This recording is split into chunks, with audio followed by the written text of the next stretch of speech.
Безнадзорные животные – бич 21 века в республике, да и не только. Если южные города России страдают от большого количества кошек, то на севере жители чаще сталкиваются со стаями собак. Вот и в Ленске снова участились случаи обращения граждан с жалобами на бездомных, да и хозяйских животных, гуляющих без присмотра.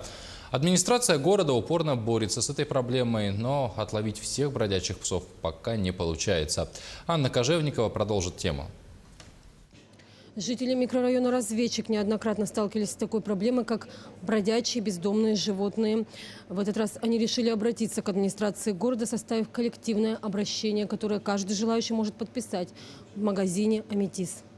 Сбившиеся в стаи собаки преследуют школьников, да и взрослых людей на улицах Разведчика. Количество бродячих псов не уменьшается, считают жители, из-за того, что большая их часть – хозяйские, которых временно отпускают погулять, а услышав информацию об отлове, забирают домой.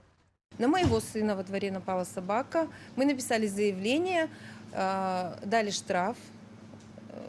Собака, то есть принадлежит человеку, да, который ее как бы запирает, но периодически отпускают гулять, так как они как бы там их на ночь выгуливают. Ребенка инвалида покусала собака, дали штраф 3000 рублей, и все, и собака дальше продолжает гулять.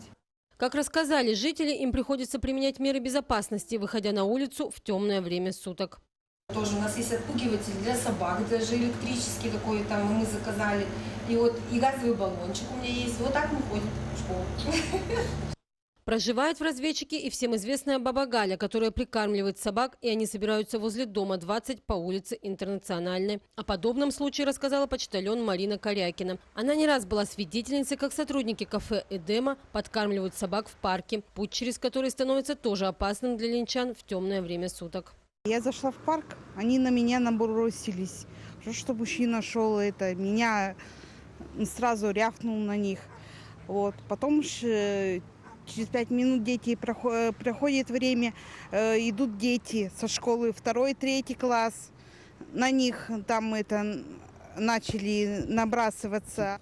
И это несмотря на то, что ежегодно выделяется немало средств для отлова бездомных животных. Однако есть определенные требования к процедуре отлова. Собак нельзя отстреливать, как это делалось раньше. Их необходимо ловить на петли, в сетки и ловушки. Опять же, все это должно происходить не на глазах у детей, а в ночное время суток, когда многие животные прячутся. Власти города реагируют на каждое поступившее к ним обращение.